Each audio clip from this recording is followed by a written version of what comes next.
My name is Peter Segura, and this is a climate crisis presentation.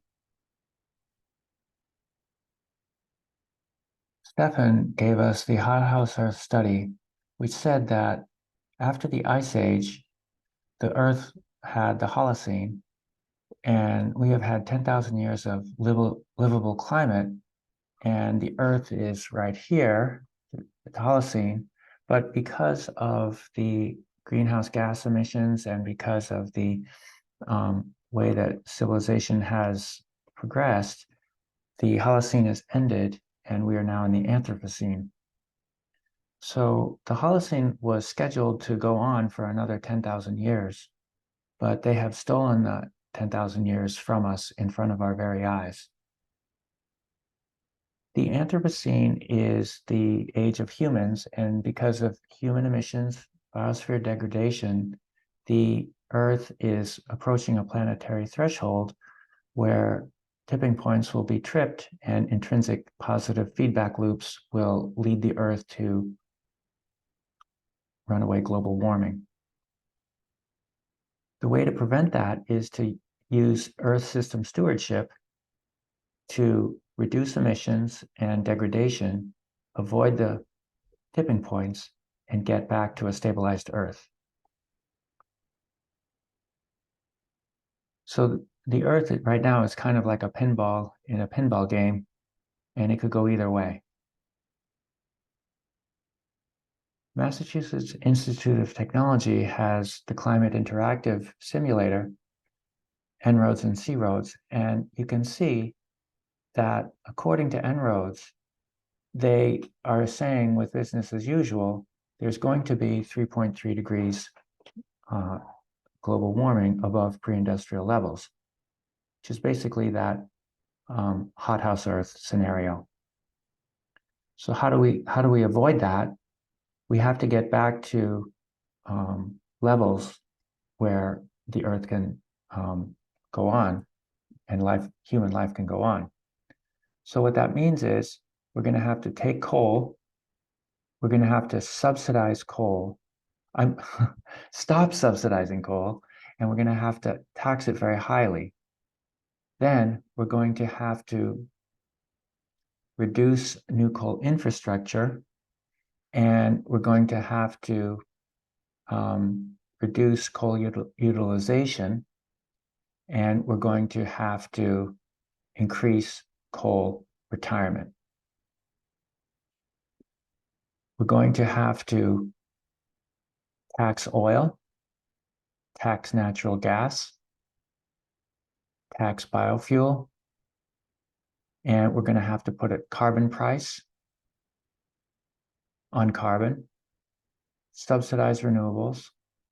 We're going to have to make transport efficient, electrify it, make buildings efficient, electrify them. We're going to have deforestation stop, and we're going to have afforestation go on.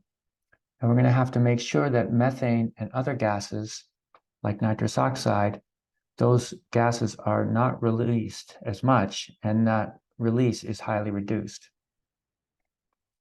Then we're going to have a little bit more of a low growth, and we're going to have to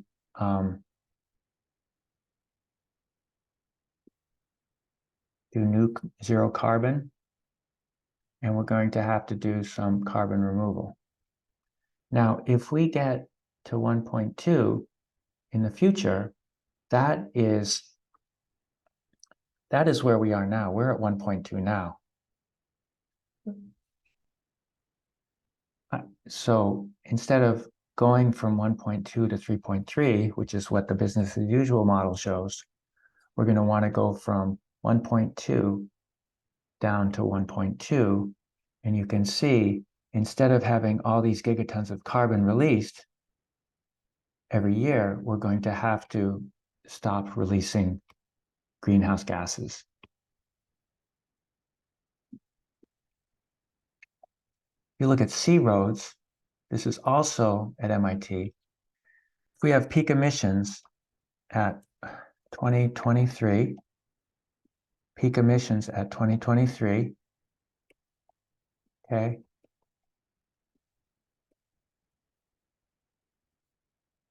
And then we begin reductions, 2024.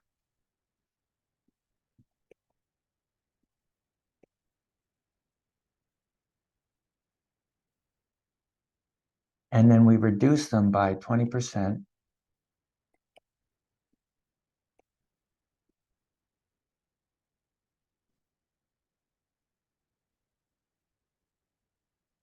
And then we prevent deforestation, okay?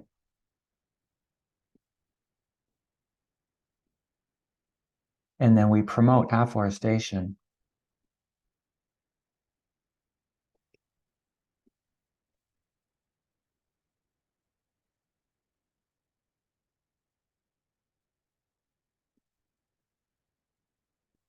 Then you can see that we can create a world that could be ideally limiting warming to 1.0 degrees Celsius. Now, what that means is this is very drastic and it would be a shock. And so the goal would be to implement this just transition, rapid transition, so that there was climate justice and there would be less human suffering during the transition.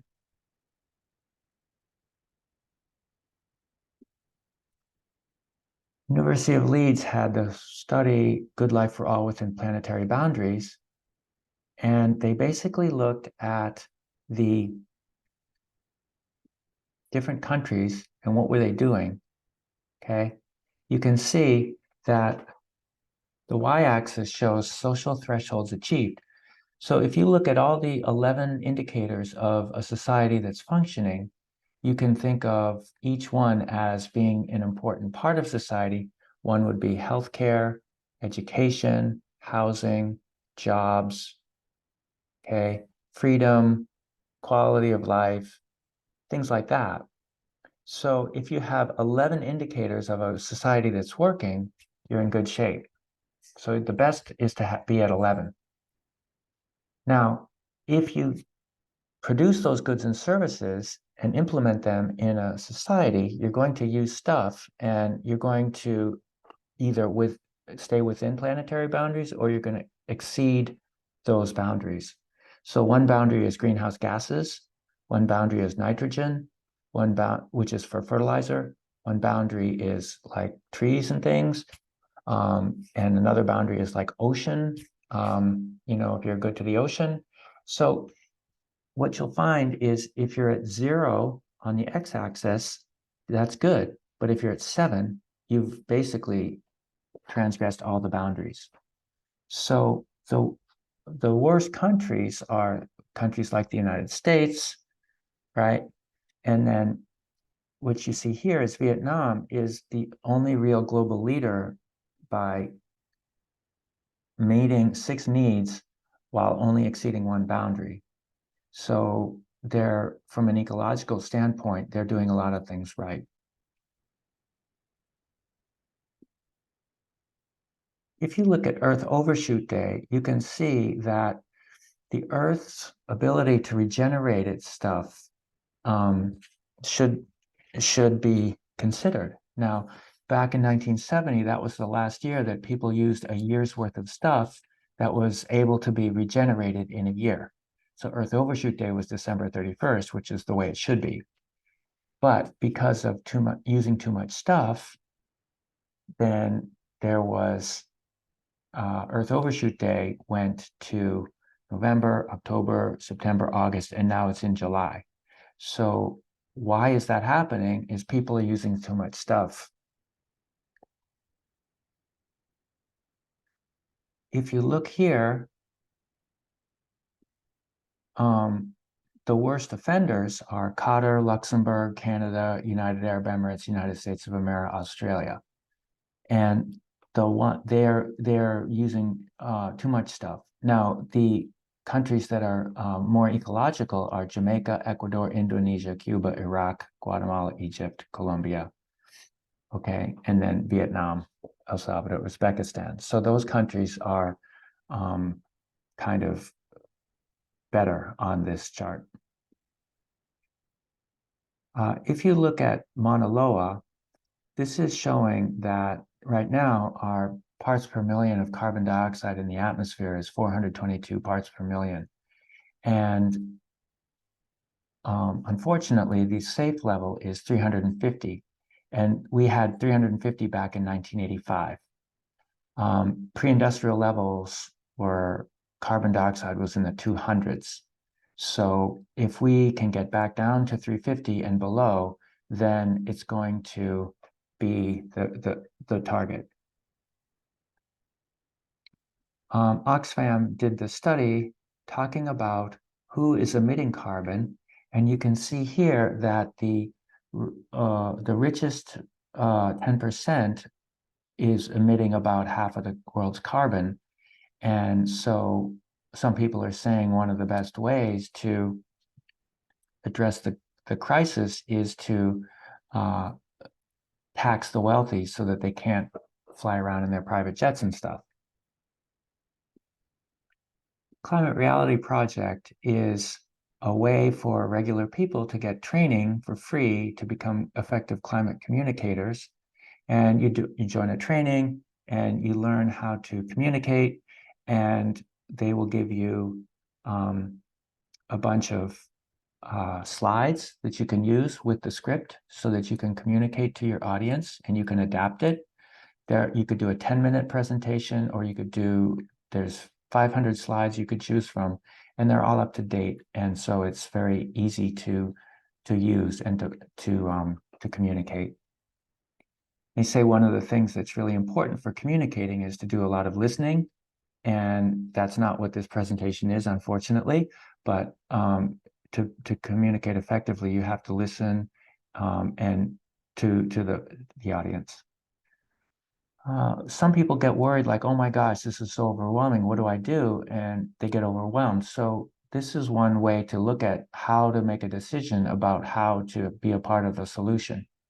Think about what work needs doing, what organizations are out there doing good work. What are you good at? What are your skills? And then what brings you joy? And so if you consider those three factors, that'll help narrow down your choices for being part of the solution and your climate action. So in conclusion, in my opinion, the way to change the world is through civic engagement, voting, and nonviolent collective action that addresses the causes and effects of the climate crisis and inspires others to join you in taking further action. Thank you.